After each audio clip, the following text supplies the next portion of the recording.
Hello, ഇന്നൊരു morning study വ്ലോഗാണ്. അപ്പോൾ ഇന്ന് രാവിലെ 5 മണിക്ക് എണീറ്റു. കുറച്ച് ഇന്ന് ലോ നോക്കാമെന്ന് വിചാരിച്ചത്. ലോ തന്നെ നോക്കിയത്. ലോയുടെ അമെൻഡ്മെൻറ്റ് കാര്യങ്ങൾ PDF കാര്യങ്ങളൊക്കെ പ്രിൻ്റ് എടുത്ത് വെച്ചിട്ടുണ്ടായിരുന്നു. അപ്പം അതൊന്ന് ജസ്റ്റ് നോക്കണം. പിന്നെ മെയിനായിട്ട് ഒരുപാട് ചേഞ്ചസ് വന്നിട്ടുണ്ട്. പിന്നെ ഞാൻ കുറച്ച് ഗ്യാപ്പ് എടുത്തതിന് ശേഷമാണ് ഇപ്പോൾ എക്സാം എഴുതുന്നത്. അതായത് ഞാനിപ്പോൾ ഫെബ്രുവരിയിൽ എക്സാം എഴുതി പിന്നെ ഇനി എഴുതാൻ വേണ്ടി പോകുന്ന എക്സാമാണ് അടുത്ത് വരുന്നത്. അത്രയും ഗ്യാപ്പ് എടുത്താൽ മറ്റൊന്നും കൊണ്ടല്ല, ഗ്യാപ്പ് എടുക്കാൻ പാടില്ല വിചാരിച്ചതാണ്. പക്ഷേ നടന്നില്ല.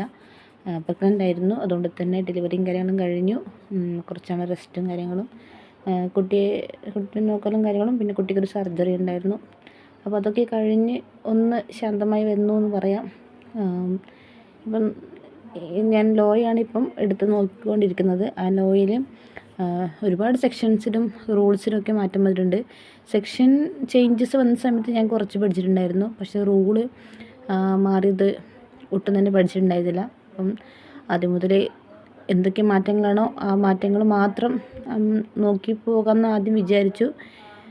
മറ്റുള്ളത് പിന്നെയും എനിക്ക് കുഴപ്പമില്ല. ഓൾറെഡി കുറച്ച് പഠിച്ചുകൊണ്ട് അത് പ്രശ്നമില്ല. പിന്നെ ഇടയ്ക്ക് വരുന്ന ഓരോ ചേഞ്ചസും കാര്യങ്ങളും നോക്കി നോട്ട് ചെയ്ത് പോയിൻ്റ് ചെയ്തു പോയി. സെക്ഷൻ നമ്മൾ 80B നമ്മുടെ കോർപ്പറേറ്റ് സർവീസ് എക്സാമിനേഷൻ ബോർഡ് നമ്മളെ റിക്രൂട്ട്മെൻറ്റും കാര്യങ്ങളും എല്ലാം അതെല്ലാം ഇപ്പം നമുക്ക് പഠിക്കാൻ വേണ്ടിയിട്ട് അതിൻ്റെ പ്രൊസീജിയറും കാര്യങ്ങളൊക്കെ അതൊക്കെ ഉണ്ടല്ലോ. അപ്പോൾ അതൊക്കെ ഇങ്ങനെ നോക്കിപ്പോയി. പിന്നെ പെനാൽറ്റീസ്, അങ്ങനെ ലിക്വിഡേഷൻസിൽ വന്ന ചേഞ്ചസ്, അങ്ങനെ ഒരുപാട് ചേഞ്ചസും കാര്യങ്ങളും നോക്കിപ്പോയി. മാക്സിമം ആരും തന്നെ നമ്മൾ ഗ്യാപ്പ് വിടാതെ പഠിക്കുക എന്നാണ്. ഞാൻ റിവൈസ് ചെയ്യണമെന്ന് വിചാരിച്ചതാണ്. പക്ഷേ സാഹചര്യം കൊണ്ട് പറ്റാതെയായി. പിന്നെ റെസ്റ്റ് എന്തായാലും നമുക്ക് എടുത്താലേ പറ്റുള്ളൂ. അങ്ങനെ റെസ്റ്റും കാര്യങ്ങളൊക്കെ കഴിഞ്ഞ് ഇനിയിപ്പോൾ എക്സാം എഴുതാൻ വേണ്ടി പോവുകയാണ്.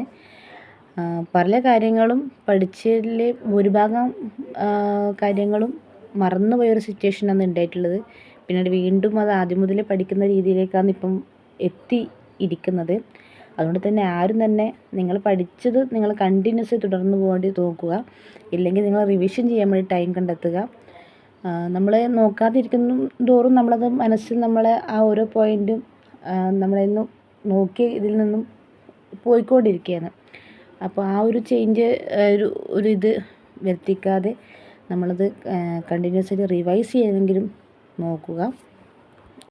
പിന്നെ ഈ കോപ്പറേറ്റീവ് ലോ എന്ന സബ്ജക്റ്റ് എല്ലാവർക്കും ടഫായിട്ടുള്ളൊരു സബ്ജക്റ്റ് ആയിരിക്കും. നമ്മളതിലെ മെയിനായിട്ടുള്ള പോയിൻറ്റ്സും കാര്യങ്ങളും മാത്രമാണ് നോക്കി പോകേണ്ടത്.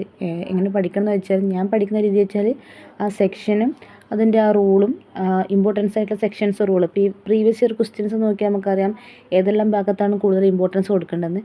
ആ കാര്യങ്ങൾ നോക്കിയിട്ടാണ് ഞാൻ മെയിനായിട്ട് അതിന് ഫോക്കസ് ചെയ്തുകൊണ്ടാണ് പോകാറ്.